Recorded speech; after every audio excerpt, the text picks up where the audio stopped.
Hi, recovery mom, and Eva? Eva's here with me today, and I just wanted to make a little video talking about why we have an eating disorder and where it comes from, because there's a lot of confusion about that, and I want to clear a little bit of that up if I can. So, an eating disorder, anorexia. Are you just roll your eyes at me? No. Okay. That's funny. An eating disorder, anorexia, is an evolutionary, right, genetic response to famine. And so what that means is, like, our ancestors a long time ago, I think during the Pleistocene, don't quote me on that, when we were like foragers, we would have to go out and look for food, and sometimes the food would be scarce or gone. And when that would happen, certain people would have to go find better lands. And so when the food started getting scarce and the whole tribe started going to energy deficit, right? Some of us started to feel good instead of bad when we were starving, okay? So some of us started to, we would go into energy deficit. There wouldn't be any food around. Other people are complaining and horrified. Well, we're starting to feel better. We're starting to feel focused, right? When you have an eating disorder, anorexia specifically, although they're all kind of similar, and you go into energy deficit, you don't feel bad like a normal starving person. You actually feel good when you don't eat. You feel right when you don't eat, and you feel wrong if you do eat, okay? You also start feeling the need to move your body, and you start hallucinating fat stores on your body, okay? You start feeling full really quickly if you do happen to eat. And all these things are caused by different hormonal shifts that happen in the body of someone with an eating disorder. So if you go into energy deficit, start starving yourself, okay? If you have a normal starving body, certain things happen to your hormones. If you have an eating disorder and you start starving, going into energy deficit, a whole different set of things happens to your hormones and neurotransmitters, okay? And those things are the reason that we feel good when we don't eat and that we feel like moving our body. And we're not the only animals that have this evolutionary, adaptation. Pigs have this evolutionary adaptation to famine. If you breed pigs to be lean, a certain percentage of them will develop anorexia, and they'll start not eating their food, and they'll like eat straw instead, and they'll start moving around in their pens too much. And mice are another animal that will get anorexia if they go below their set point and you stop feeding them. They will absolutely develop an eating disorder. They will start running on their wheels like mad, and they will literally look like us at the gym when we have anorexia. We keep going to the gym and running around like crazy people. That is what the mice do, and they also stop eating their food even if you try to feed them. So a lot of animals, mostly animals that were that have evolved in the same kind of way that we had as foragers, end up with this evolutionary response to famine, okay? And so what that means is if we were in our tribe and there was no food available, we would be the ones that would go look for food. And it would be us, because we would want to go look for food, right? Because we would still be feeling really good and focused in our body. We would be feeling capable, even though we didn't have any fat stores. We would feel good not eating, and we would want to move our body. And all of those make us capable to migrate and look for better lands. The only thing is, nowadays, we're not really in a famine, right? And so nowadays we get our evolutionary response to famine is still there. What is going on outside? Do you hear that? Like chaos out there. Okay. Anyhow, nowadays, we're not really in a famine like we would have been back there.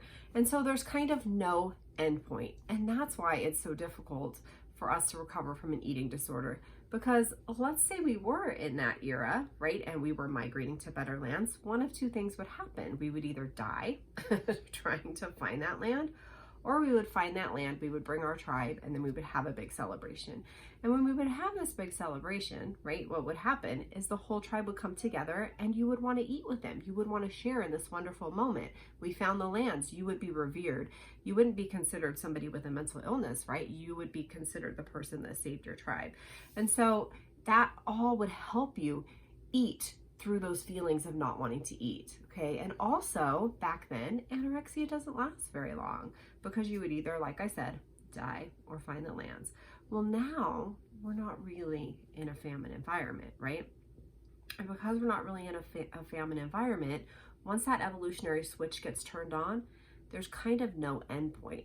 Our brain starts making up reasons and filling in the blanks for why we don't want to eat, and for why we don't want to eat certain foods, and for why we feel like moving all the time. We want to lose weight, we want to be skinnier, we want to fit into this society, right? But I mean, a long time ago, we had, let's see who had anorexia a long time ago. I think Joan of Arc had anorexia. There was other people. There was a lot of people that had anorexia that did not say they wanted to be thin, right? They had other reasons for having anorexia. They wanted to be closer to God, so they didn't eat, you know. There was lots of other reasons they gave for not eating, but they still could not eat, and they wanted to move their body just like us, okay? So let's see, where did I leave off, Emma? I don't really know. Are you just like dissociating at this point? Okay, so anyway, here's the thing. We have an eating disorder. We have anorexia. We know what caused it. This evolutionary response to famine like turned it on, and now we're here. And it didn't just last 2 weeks like it would have back then, right? It's lasted months, years, a very long time. Because it's lasting so long, our brain is getting ingrained with these patterns and being afraid of this food and that food and more food. And pretty soon all we're eating is spinach and bell peppers, right? And so we have to figure out a way to turn off that evolutionary switch and then fight the eating disorder. And so those are the kind of things, of course, that we're going to talk about on this channel. Most importantly, gaining weight, because that's what's going to turn that switch back the other way. You have to figure out how to gain the weight, okay, and keep it on for a long time. And not only do you have to gain the weight and maintain for a long time, but you also have to eat very regularly. I know I used to ask my therapist and dietitian all the time, why can't I just eat all my calories, right, at the end of the day? And there is a reason why we can't eat all our calories at the end of the day. And that's because that is still restricting and telling your brain that you are in a famine. So, for example, the mice, when they studied them with anorexia, when they started feeding those mice again, they gave them all the food that they needed 1 time a day. And then they gave some of the mice all the food they needed multiple times throughout the day. And the mice that got all their food 1 time a day, they did not recover. But the mice that got their food spread out throughout the day, they recovered from their anorexia.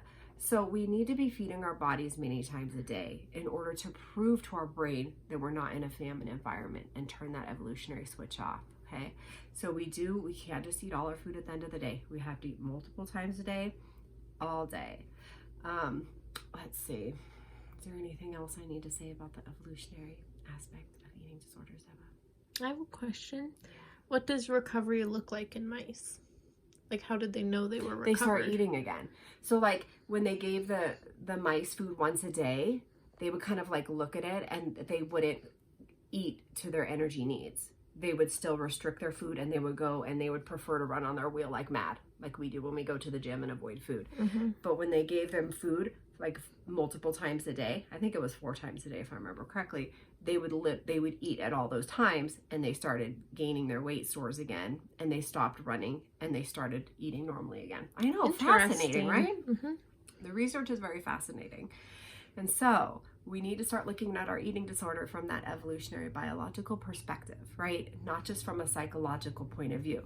Your eating disorder is not because your mother was controlling. It's not because you have a need for control, right? You might feel like you're controlling your food, but in reality, your food is controlling you, because if you were controlling your food, you could go eat a burger, right? You could go eat a milkshake.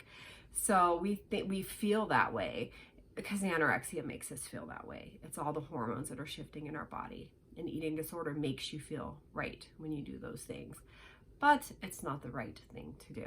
So I think that's all I have to say about the evolutionary perspective of an eating disorder. Any more questions, Eva? No. Okay, well then I will leave that there for today.